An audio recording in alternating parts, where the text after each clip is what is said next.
So, my reaction after the match today, and what a match it was. As I always say, if you can't win, make sure you don't lose. And sometimes a point will be a point, and it will be a valid point at the end of the day. So let's hope that it's a valid point. But boy, tonight, Thomas Frank, did you just underestimate the Champions League? Did you just underestimate Bodo Glimp? Wasn't you so lucky tonight? Because no doubt, if you didn't get that point, these fans would have let you have it. I'm quite sure the media would have let you have it. So,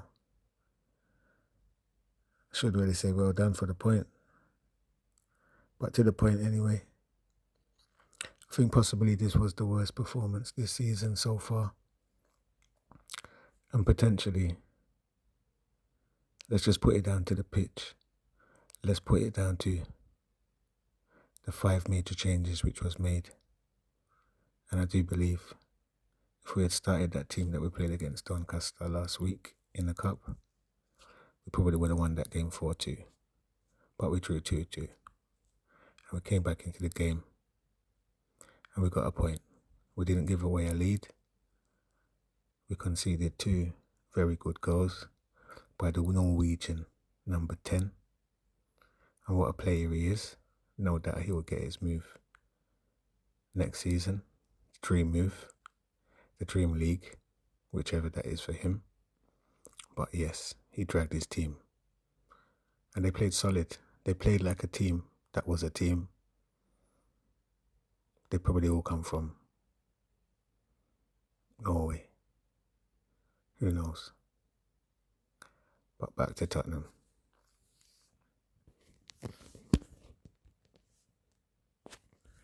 As good or bad as we play, I always like to try and pick out a player who I think played fairly good, etc.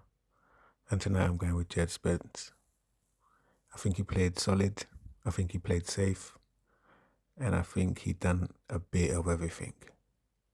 Meaning, dropped it back quite a lot, but he also tried to drive with the ball and create things. And I think he allowed and gave Wilson Odobert the confidence to actually have a go at some of these players and try and whip it in or try and create something, and freed up a lot of space for him. And then I think the subs, what came on, they had an effect. I think Shabby played very safe today as well. Maybe because when he came on, he tried to do a few things and they didn't really come off. So sometimes that puts you off as a player, I suppose. And you play a bit safer just to make sure that you don't put the team in unnecessary danger. So it's all part of the learning. Remember, he's only 6 games in with a new team, new league. That's what a lot of people are forgetting. It's a new league as well. And not only is it Champions League, it's the Premier League. So yeah, but he's helping the team make the difference, just like Koulibaly.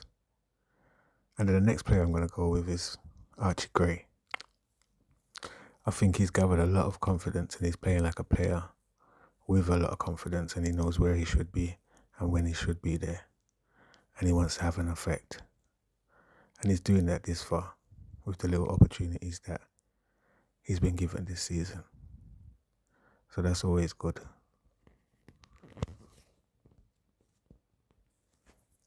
And then I'm going to go with João Palhinha, because I think he's an all-round player.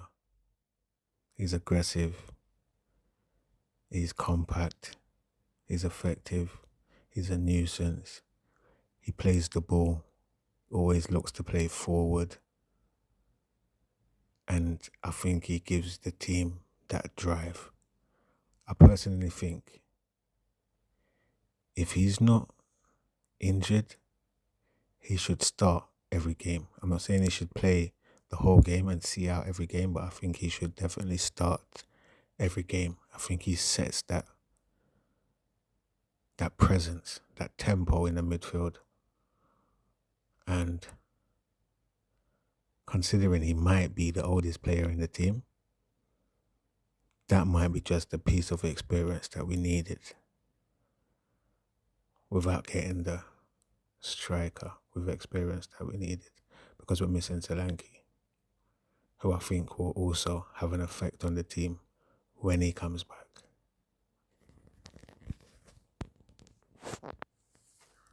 Well, how European football is going this time around, with the way the league is set, just like last year when we got that point against, was it Rangers? And it turned out to be a valid point come the last 8 or the last 16. So even though Thomas Frank took Bodo for Bodos, he realised that he needed to tighten the ship and get the result. So maybe we should be happy that we got the result. And going into other games, 1 and 2 other players will come back through. Do you know what I mean? Who can be that difference? So it's not all bad, and we've got a big game on Saturday because we need to win that game before we go into the international break. And we all know it's not easy to go to Leeds' ground with their fans, and even how results are going for them this far in the season. So it's a must-win game, and we need to show up and bring the 3 points back home. Do you know what I mean? But on that note, as always, come on you Spurs.